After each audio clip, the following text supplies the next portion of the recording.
The first 6 years of my economic life, I wound up broke. Second 6 years, I wound up rich.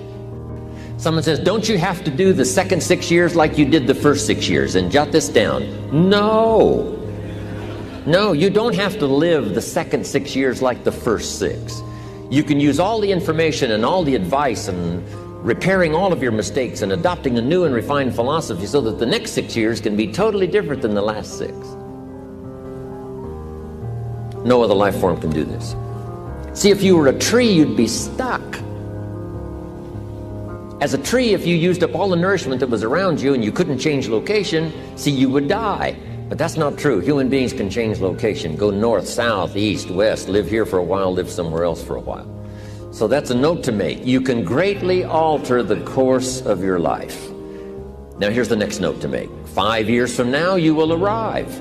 The question is where? If you keep up your present disciplines and keep up the present pace that you're on, where will you be in 5 years? Boy, it's easy to say, hey, I haven't really thought about that. So now make this note. In 5 years, here's the probability. You will either arrive at a well-designed destination or an undesigned destination.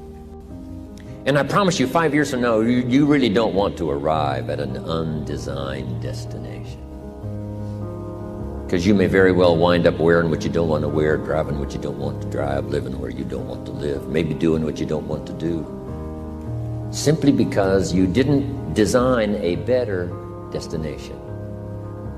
Now, sometimes after we've lived a few years, now to repair our mistakes and get back on track seems like a tough job. If you start early, the fortune belongs to you. If you start early, all fortunes that are available to humans, if you start early, the promise looms large and the odds are heavy in your favor. Now, yes, it's possible to do some radical things starting late and still arrive with some good treasures and some good things. But when you haven't got that much time left, now sometimes the decision has to be so drastic people are not willing to make it and they're too tired and too weary and too ill. And say, look, I don't have much time left. It's not going to happen for me anyway. It's easy to take that attitude.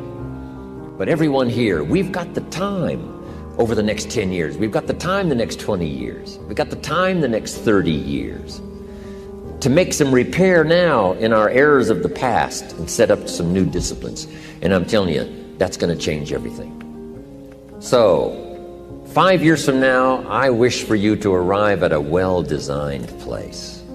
A place of productivity, a place that'll make you feel good about yourself, a place that'll give you honor and respect, a place that'll give you influence to touch other people 5 years from now that you couldn't do today. Where will you be in 5 years? Key phrase, we go the direction we face. If you start designing something at the end of this direction, sure enough, you will start going the direction you face. And we face the direction we design. Direction determines destination. Destination is not determined by hope. It's not determined by wish. Destination is determined by direction. You cannot change destination overnight. But here's what you can change today, and overnight, you can change direction. And it is so fascinating what a little small change of direction will do. A few decisions in discipline, a few decisions in learning, a few decisions in change of behavior, change of habit, a few decisions in setting goals that you've sort of let drift before. Like I did at age 25, didn't have a list. I immediately started to change that. And I immediately started to change my direction so that very quickly I started heading this direction. In less than 7 years, I was a millionaire. My father taught me way back, son, always do more than what you get paid for. Now, some individuals might argue with that. They'd say, no, you're going to mess up the whole program. I know they're wrong. In my own self-interest, I did what my father taught me, to always do more than I got paid for. Why? To make an investment in my future. Do more than you get paid for to make an investment in your future. and it's paid off for me. If you're wanting that big promotion, are you going to go up to your boss and say, just give it to me? I'll work harder if you just give me that promotion. No, it doesn't work that way. You've got to do more in your current position so that you get noticed, so you stand out from everybody else. So the boss says, hey, we've got this position opening up and I think we should give it to Nancy. She does so much more than we expect. Just imagine what she'll do if we give her this promotion. You've got to do more than you're paid for. You've got to. It's an investment in your future. It's one thing to make a sale. I'm telling you, if you make a sale, you'll make a living. All of us have found ways to make a living. What got interesting for me early on was to figure out ways to make a fortune. You'd say, well, Mr. Rohn, how would I deserve to make a fortune? It's easy. Render fortunes of service. People will do things you cannot believe for people who give them good service. Here's one of the greatest gifts you can give anybody, the gift of attention. In return, they will do extraordinary things for your career, take you by the hand, and lead you to more people than you could meet by yourself. Always do more than you get paid for. Life responds to deserve, not need. Life was not designed to give us what we need. Life was designed to give us what we deserve. Once you understand that little life principle in your own self-interest, I'm telling you, it's life-changing. The ancient law does not go like this.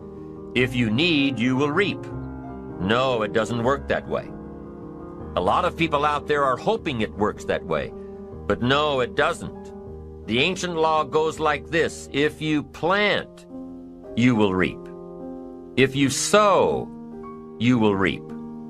Somebody says, well, I really need to reap. Well, then you really need to plant in your own self-interest. Your own self-interest needs to be educated in how to plant, how to do it so everybody wins. Because life doesn't respond to need. You can't go to the soil and say, I need a crop. The soil just smiles at you.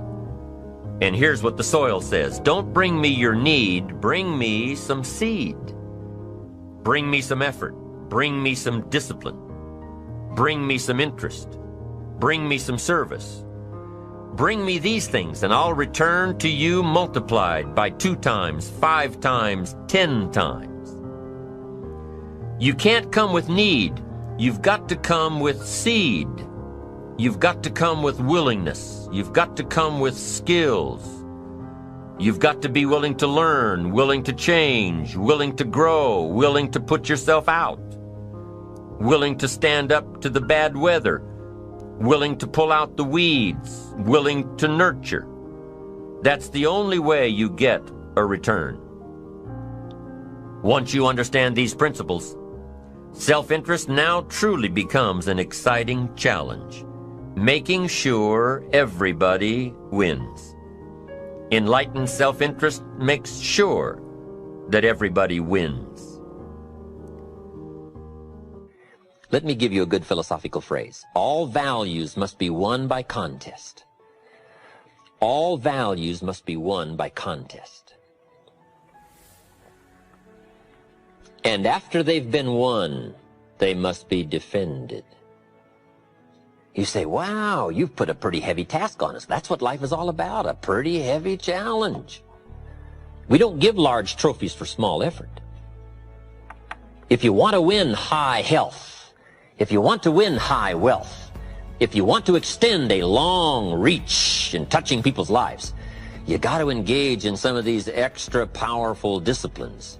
And one is to secure the territory by vigor, and the other is to defend it with equal challenge. Attack. Procrastination. Here's another good one, blame. I engaged in this the big share of my life until I met Mr. Show.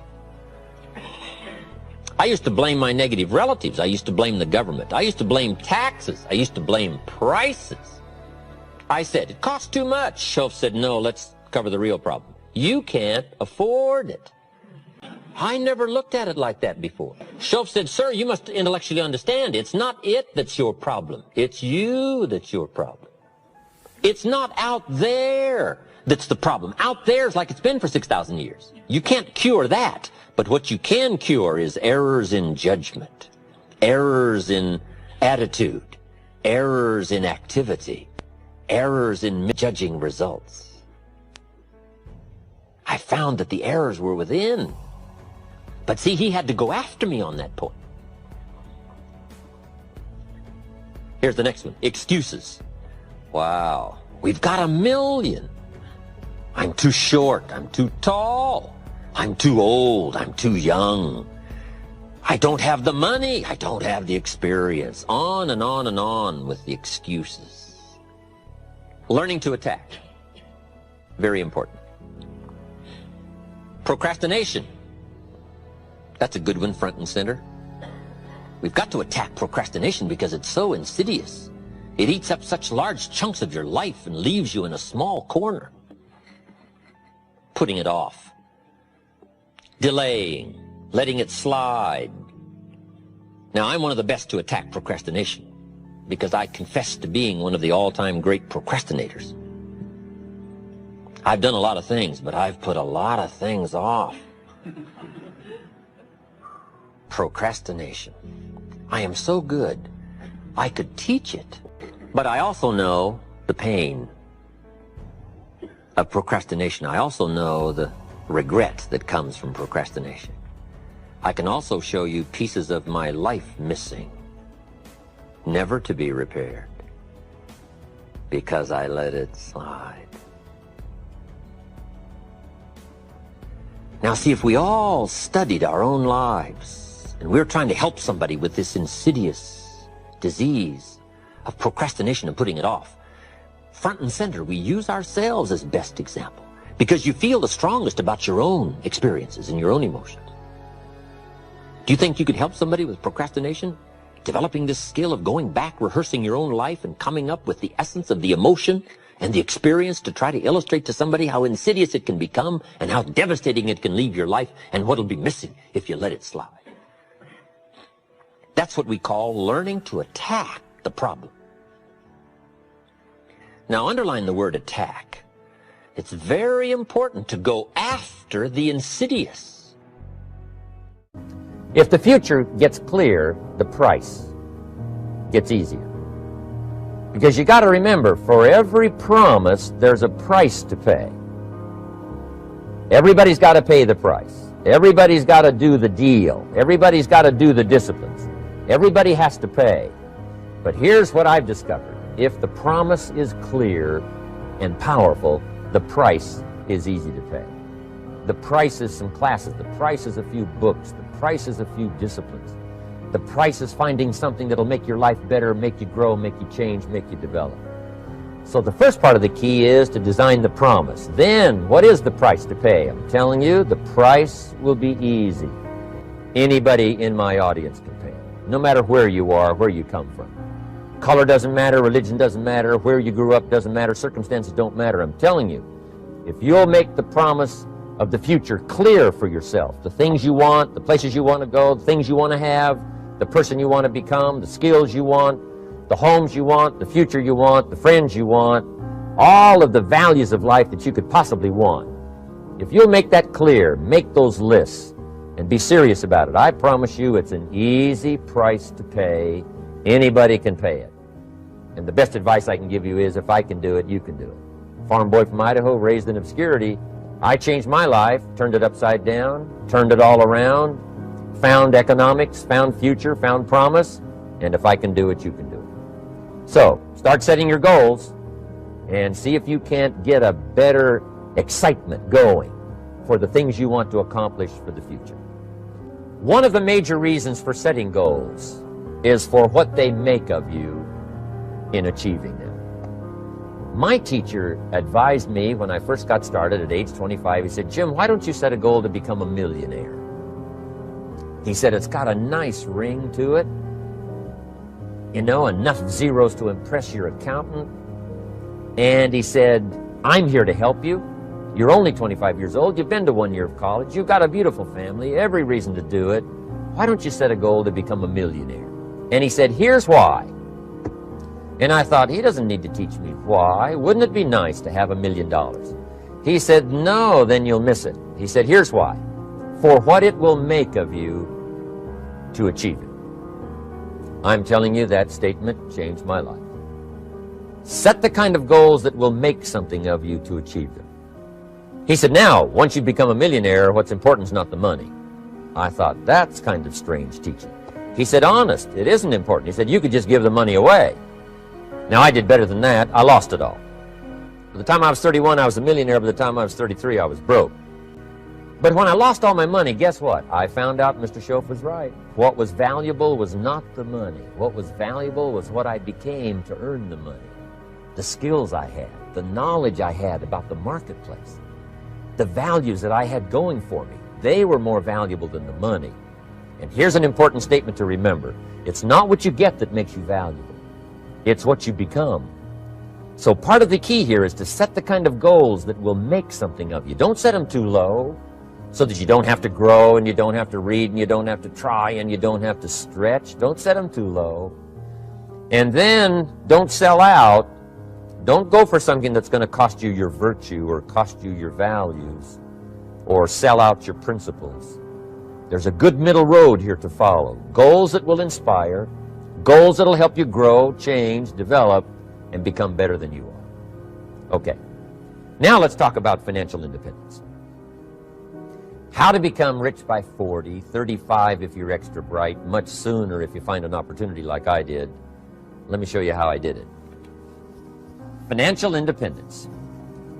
I like the phrase financial independence. Some people are a little bit concerned about using the word becoming rich or becoming wealthy, and I can understand that. I struggled a little bit with this. Is it okay to go for becoming rich, go for becoming wealthy? And maybe that's a bit too strong a word or strong a term. So here's what I've come up with that I think is comfortable for me, and that is how to become financially independent. I think it's every person's heritage here, especially in America, to become financially independent. Now, let me give you my definition of financial independence. Financial independence is the ability to live from the income of your own personal resources. Financial independence. Now it depends on how you want to live. If you need $2,000, $3,000 a month, if you need $4,000 or $5,000 a month, if you need $10,000 a month, some people may need, $100,000 a month. But whatever you would need to live, and you could earn that living from the income of your own personal resources, that's what I call financial freedom, financial independence. And let me show you how to acquire it. If you start at age 15, between ages 15 and 35 is 20 years. And in my personal opinion, based on my own studies and my own experience, 20 years, in my opinion, is enough time to become financially independent. If you're not, you don't live in the wrong country. Probably what's happened is you have the wrong plan. And it's easy to be a nice person with the wrong plan. I found that when I was 25 years old. I was broke at age 25, and I was a nice guy. You would have liked me. But I'm telling you, my plans up until then, especially my financial plan, left me broke. I totally changed it the next 6 years, and I became financially independent. So I know what I'm talking about. It is possible in a reasonable amount of time, 15 to 35, whatever, 20 years time, enough time. You can do it in a much shorter period of time, like I did if you want to. But this is a reasonable enough time. But here's number one. First of all, you got to have the right philosophy. Philosophy is our ability to gather knowledge and sort through it and decide what's valuable. To develop a philosophy about life, a philosophy about our health, a philosophy about our family relationships, a philosophy about economics. And if you develop the right philosophy, that's what helps to set this sail, so that in 6 years it takes you where you want to go, instead of winding up like I did that first 6 years of my economics, broke, no money, empty bank account. The right philosophy. Now let me give you a couple of philosophies to consider. Here's the first one. It's called the philosophy of the poor. And here it is. Poor people usually spend their money and invest what's left. That's the philosophy of the poor. Now here's the philosophy of the rich. Rich people invest their money and spend what's left. And here's the startling answer. It really doesn't matter what the amount is. What's most important is not the amount. What's really important is the philosophy. So I would ask you to adopt this philosophy of spending after you have invested. Invest first, then spend. And I've got a little formula that I'm going to share with you. Now, what should a child do with $1? I mean, there's a lot of debate going on, I'm sure, across the country on what a child should do with $1. Here's one opinion. It's only a child and it's only $1. What difference does it make? Well, in my opinion, it makes all the difference in the world. A person's economic future starts with a child with $1. Somebody says, oh, no, you're only young once. Let him spend it all. Well, when would you hope that would stop? Somebody says, well, wait till he's 50 and broke like me, and then he'll learn. Well, no, we don't want to wait that long. If I would have known earlier than age 25, I would have changed. In high school, if they would have had classes called Wealth 1, Wealth 2, I'd have taken both classes. I would not have waited until age 25. So, the earlier the better. So, what should a child do with $1? Here's the simple premise to begin with. Don't spend it all. And if a child wants to spend the whole $1, you got to say, hey, don't spend it all. Don't spend it all. They'll say, why not? It's my $1. I earned it. You say, I know you earned it, but don't spend it all. They'll still say, why not? Say, let me show you why not. So you put them in your car, take them to the other side of town, and show them where people live that spend the whole $1. Just drive them around. Kids learn best by visual. Just drive around and say, would you like to live here? Kid says, no. Would you like to live like these people live? Kid says, no, no. Then you can't spend the whole $1. So, kids will get the message. So, take them to the other side of town, show them around, unless you already live there, and then just show them around. Anyway, don't spend the whole $1. Now, let me give you my best view of what to do with $1. And I promise you, if you started at age 15, now if you're over 15, right, you've still got plenty of time. You still got 20 years. If you're 30, you still got 20 years. I mean, you still got plenty of time to start what I'm about to share with you. What to do with $1. Here's my first bit of advice. Never spend more than 70 cents. Never spend more than 70 cents. Now, you got to pick some number, and the number you pick is going to be determined by your philosophy. It's going to be determined by what you've been taught or your experience teaching yourself. When I first met my teacher, Mr. Schoaf, I was at about 110% of each $1. I'm down at Budget Finance, hawking my furniture and my car one more time. And then I learned a whole better formula for financial independence. Number one, don't spend more than 70 cents. Now, kids say to me, well, okay, what do I do with the other 30 cents? And here's what I teach them. 10 cents for charity. Charity or church, or helping people that can't help themselves.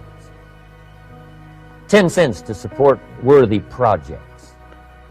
Projects that you feel good about. 10 cents out of every $1. It's called being generous with part of what you've taken out of society.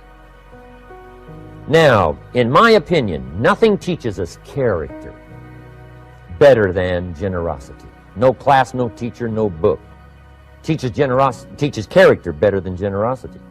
And the best time to start is when the amounts are small. And I know if kids learn these lessons well, they'll give a dime out of $1, help people that can't help themselves, support worthy projects. Or if you belong to a church, they teach tithe, piece of. That's very important. Now, because when the amounts get larger, sometimes it's a little more difficult. Giving 100,000 out of $1 million, someone says, oh, if I had $1 million, I'd give 100,000. I'm not sure. That's a lot of money. So the time to start is when the amounts are small. 10 cents out of $1.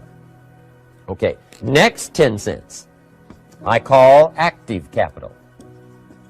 Active capital means do something to make a profit. Active capital. Set aside a portion of your income Wages are okay, but I'm telling you, wages will make you a living. Profits will make you a fortune. So set aside part of your income as capital, called active capital. Any kind of project you can possibly think of, you can possibly come up with. I'm going to write a new book, I think, for kids. I think the title is going to be, Of Course Kids Should Pay Taxes. It's kind of an interesting title. In California, kids do pay taxes. When a child walks into 7-Eleven, buys something that costs $1, the proprietor says, give me 7 more pennies. And the child says, hey, what's these 7 pennies for? And the proprietor says, that's the taxes. Kid says, well, hey, I'm only 8 years old. Proprietor says, congratulations, you're my youngest taxpayer. Give me the money. So in California, where I live, kids do pay taxes. Big question is, should they? And my book will answer that question. Of course, kids should pay taxes. Nothing is for free. If you want to ride your bicycle on the sidewalk instead of in the mud, you got to pay the 7 pennies. Nothing is free, so we all have to pay. So, 10 cents out of your living, out of the money you earn, set aside for capital. Capital to try your best to show a profit. And in my book, it's going to be all kinds of ways kids can make money, right? 2 bicycles, one to ride and one to rent. I mean, you know, it doesn't take long to figure out some enterprise that'll start making a profit. Then you must jot this down if you're taking notes. Profits are better than wages. 1, you can't usually start wages until you're about 16, 15, 16, but you can make a profit long before you're eligible to start earning wages. And then there's no limit to profits, and they can double and triple and quadruple. You know, there's no limit. It's incredible how fast profits can grow. So profits are better than wages. Wages make you a living, profits make you a fortune. Now, the third 10 cents is vitally important. I call it passive capital. Capital you let somebody else use. A financial institution, stocks and bonds, mutual funds, whatever. Let someone else use it, you furnish the money, they use it to make a profit, but they pay you for the use of it, called interest. And here's one of the things that'll make you financially independent fairly quickly, and that's called compound interest. And this is how you get it. Letting someone else use a portion of your money, your substance. They show the profit, they pay you interest. And this passive capital, I'm telling you, over a sustained period of time, if you'll develop this little 10, 10, 10, and 70, especially starting at age 15, I'm telling you, by the time you're 35, you will be financially independent. You'll have the ability to live from the income of your own resources. And then one more point on passive capital. There's a Bible philosophy. I'm an amateur on the Bible. But there's a Bible philosophy that teaches the borrower is servant to the lender. And if you want to be in a powerful position as you grow older, finally when you become mature, maybe have your own business, things have worked out for you for the future, the position you always want to be in is the power position. And that's called the lender. The lender is the power position. So if kids learn early enough, and then you ask them what they'd like to be when they grow up, I'm telling you, once they understand, they'll say, well, one of the things I want to be is one of those lenders. That's the power position, not the spender. No, you'll be pitied the rest of your life if you just become a spender. You got to become a lender. And I think this is one formulas to follow. 10 cents out of every dollar. Let someone else use it. Be the lender, power position. Then try to show a profit. Can't we teach our children how to take $1, search the neighborhood, find a broken wagon, pay $1 for it, bring it home, you know, clean it up, sand it until it's clean, paint it red till it shines, straighten out the wheels till they're true, take it back to the neighborhood, sell it for $5? Anybody can do that. Now, does the child deserve $4 profit? And the answer is yes. Society now has a mended wagon. And that's what America's all about. Finding something, touching it, making it better, making a profit, taking part of your resources, helping people who can't help themselves. Let someone else use it to make a profit. Some projects require more capital than one person has. Exciting. And then let them pay you for the use of it. America's had this philosophy now all these years. Communism has taught all these years capital belongs in the hands of the state, not in the hands of the people.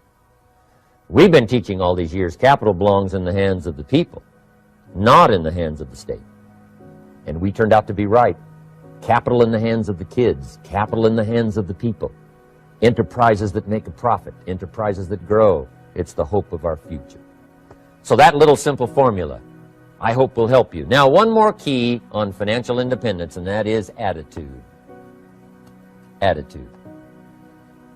Here's number one. I used to say, I hate to pay my bills. My teacher straightened me out on that. He said, let's see, Mr. Rohn, what you hate to do is pay $100 on an account and reduce your liabilities and increase your assets. I said, well, no, not if you look at it that way. He said, well, it all depends on how you look at it. So wouldn't you love to pay your bills, reduce your liabilities, increase your assets? You got to have that kind of attitude.